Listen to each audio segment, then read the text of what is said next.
Foundation for Southern Arizona. And I don't have slides, but it's interesting how I find the synergies in the same language, and there's certain things happening out there in the philanthropy world that I think are affecting all of us in a positive way, in terms of if we can just also infuse the rest of the community discussion with it. I think that a lot of us are working on in similar ways and complementary ways. We came at this from a very different point of view. We wanted to change the way we were doing our grant making. We have very small amount of discretionary funds, as Jackie pointed out. Most of our funds are donor-advised funds. And so we wanted to figure out how can we really have an impact with our discretionary funding, which is approximately a couple $100,000 a year. And so what we decided to do was something really radical. But instead of the funder sort of choosing an area that they wanted to be involved in, we invited all the nonprofits, or many of the nonprofits in the community. We had over 200 participate in a variety of workshops, where what we were trying to do is to help the nonprofits think about, use their expertise and their passion and what they think the community should be about. And so from these workshops, we then offered, and it's kind of similar, there are similar stories in terms of how we might have done grant making. What we did was not identify the issues, but rather the potential for collective impact. We're really using the collective impact model, which is becoming a buzzword around the philanthropy world for sure. For us, it means that what we're going to do is focus, instead of focusing on organizations and excellent organizations, we wanted to focus on the ability of organizations to work together towards some system change issue over the long term. And that's what we call collective impact. And what we decided, we offered a planning grant, but we offered certain things that are fundamental to successful collective impact, according to some of the national folks that study this. We chose these the issues that we funded, and we ended up funding 3 initiatives because of the passion involved from the people who wanted to get it started, because to us it was never going to be sustainable if there wasn't that kind of passion, and also the chance for successful systems change. And we were taking a very holistic approach. In the end, we started by funding 4, we have 3 left, and we've been learning all the way along this process. We are now in year 2. What we decided to do was to grant these collaboratives $225,000 over 3 years, and they could decide how they needed that money and for what use. But our goal in our funding is to provide the support so that these initiatives could become sustainable in their own right. So the question of what happens when the money is over doesn't become the issue. We're starting this from day one. And I know it was already mentioned, the money is, in the end, not as important as the organizing, because it's the people that will carry out these projects. For us, the importance is to get everybody at the table, or as many, thinking out of the box, as many organizations to the table as possible for each of these, and to continue to grow, because otherwise it just becomes another project in a place. All 3 of the groups that we're working with now are place-based. Bajo, and I'm going to talk about the Elder Initiative now. And there, a group of senior service providers came together at one of our workshops and said, we know that there's no way that we can build enough nursing homes and assisted living facilities for the baby boomer generation. So we have to change the way services are delivered. And I actually like to, instead of calling it service delivery, think it's really not just that, but rather it's really about it's about providing people with the resources to create community, and that's really what we're looking at. But it's really a tough road because of the way services are delivered, and that's exactly what it's all about when you look at seniors in our culture, is who's providing services. The other problem is, of course, the cultural one that you talk about in terms of our, nobody wants to address it. I'll talk about that in a little bit later. But neighborhood became the focus. How to help people to age in their homes.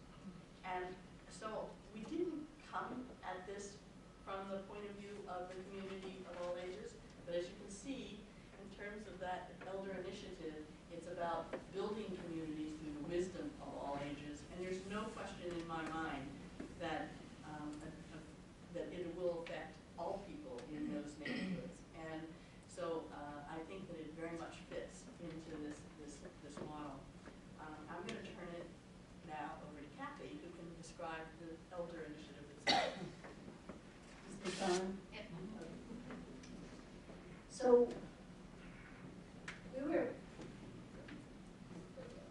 So what is the elder initiative? There are a couple of handouts in where the food is, if you'd like to pick up some background material.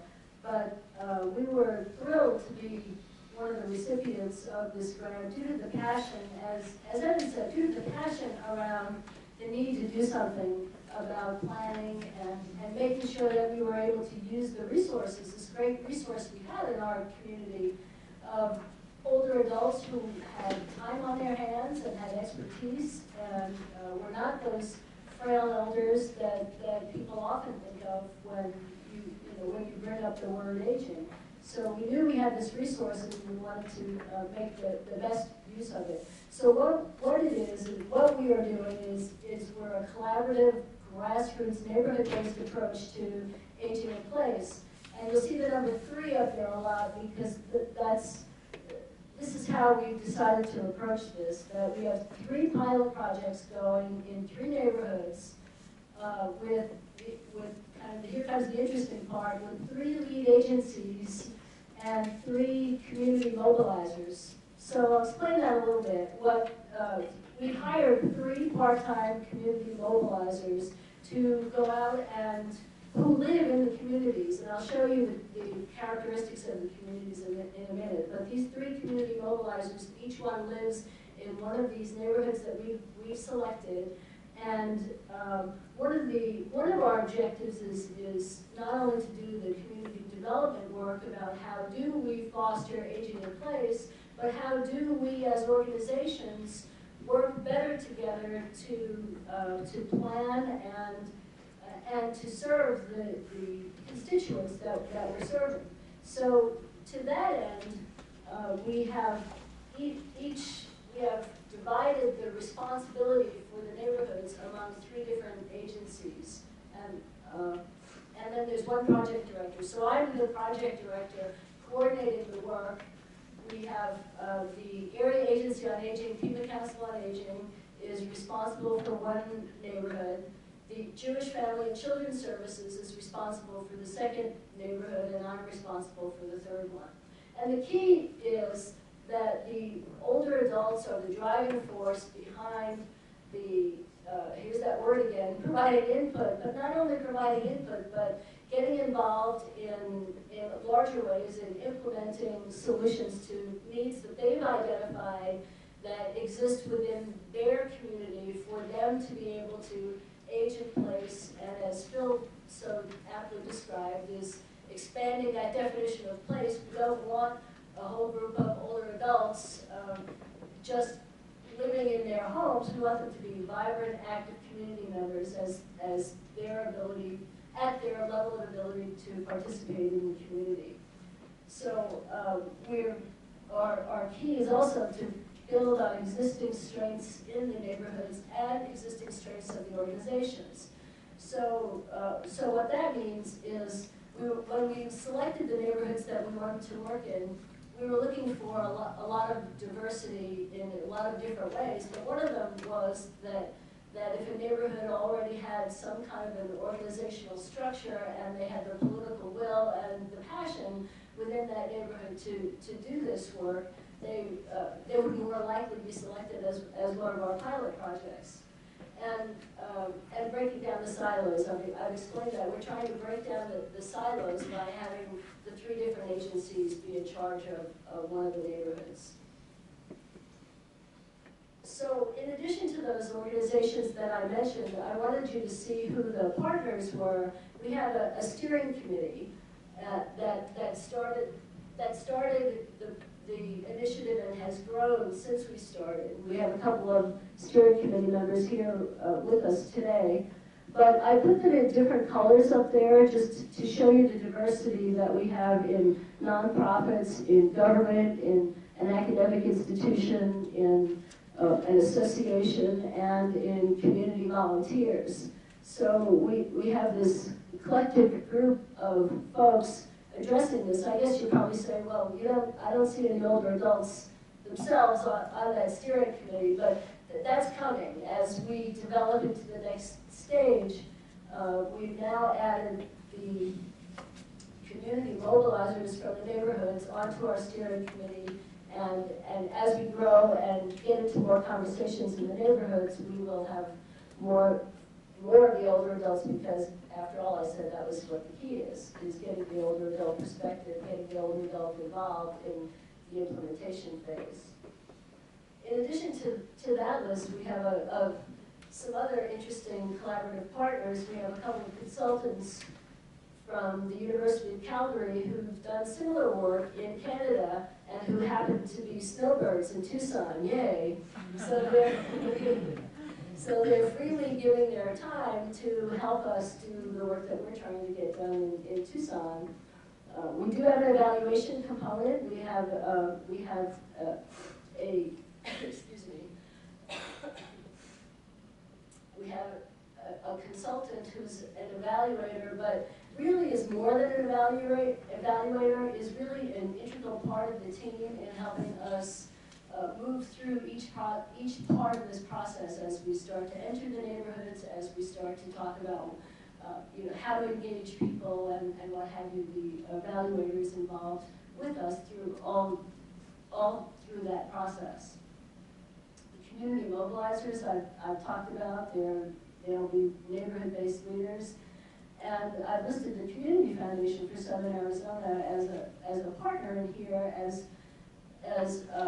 sort of this unusual collaboration where they're providing ongoing technical assistance with the help of holotomy consulting to make sure that we stay focused on the bigger picture. So as we do this neighborhood-based work, what is it that we're going to learn from this work, and how can we impact that systems change so that at the end of this we've accomplished more than just engaging people in those 3 neighborhoods. And the list of partners beyond that is really starting to grow. So it's been fun from that perspective. So this is just the Tucson map, and the word neighborhood we're using pretty liberally. It's not a strict definition. And one thing that we decided early on is that aging in place is important regardless of income and other factors. And so that was one of the things that we wanted, was diversity of income, diversity of culture and backgrounds, diversity of geography, etc. So we've selected 3 neighborhoods, which the Catalina Foothills is, I can't see it myself from here, but maybe you can see it. Right in the middle. Yeah. Okay. Flat. Yeah. We're 77. So that's our higher income suburban neighborhood. Flowing Wells is to the left of that 77. It's a lower income, a higher concentration of Hispanic population, and more of an urban, I won't call it totally urban, but more of an urban center. And then Picture Rocks, which is almost off the map to the left, is our rural community. So we wanted to learn from all three places. What are the differences in these three different types of communities about what the older adults in those communities need in order to live, thrive, and grow old gracefully in their communities. That is a population density map that just helps to solidify. This is one of the selection criteria. Of course, we want a higher concentration of older adults, and that entered into that selection process. So here's just a view. So this is what the Catalina foothills looks like. Very nice, and you can see the race breakdown there. It's a particularly white community. One of its challenges is, I don't know that we have hard data on this, but if you talk to the people in the community, they're telling me that it could be as high as 50% of the residents here are snowbirds. So they have a high seasonal turnover population. Here's flowing wells. You can see the higher concentration of the Hispanic population, more modest homes. There are a lot of older mobile home parks in the area. And then here's Picture Rocks. So you can see the mailboxes there. It's very rural. People in Tucson, when we tell them we're working in Picture Rocks, they think we're going to the other side of the earth. You actually drive through Sonora National Park to get to Picture Rocks, so it's very picturesque. But it's also, that's why people move out there for those views, but they also have very modest homes. The phrase wildcat developments come up. There's a lot of homes that have no infrastructure, that people dug their own wells, there aren't any paved streets, and you can imagine the challenges for aging in place with those kinds of geographic things to deal with.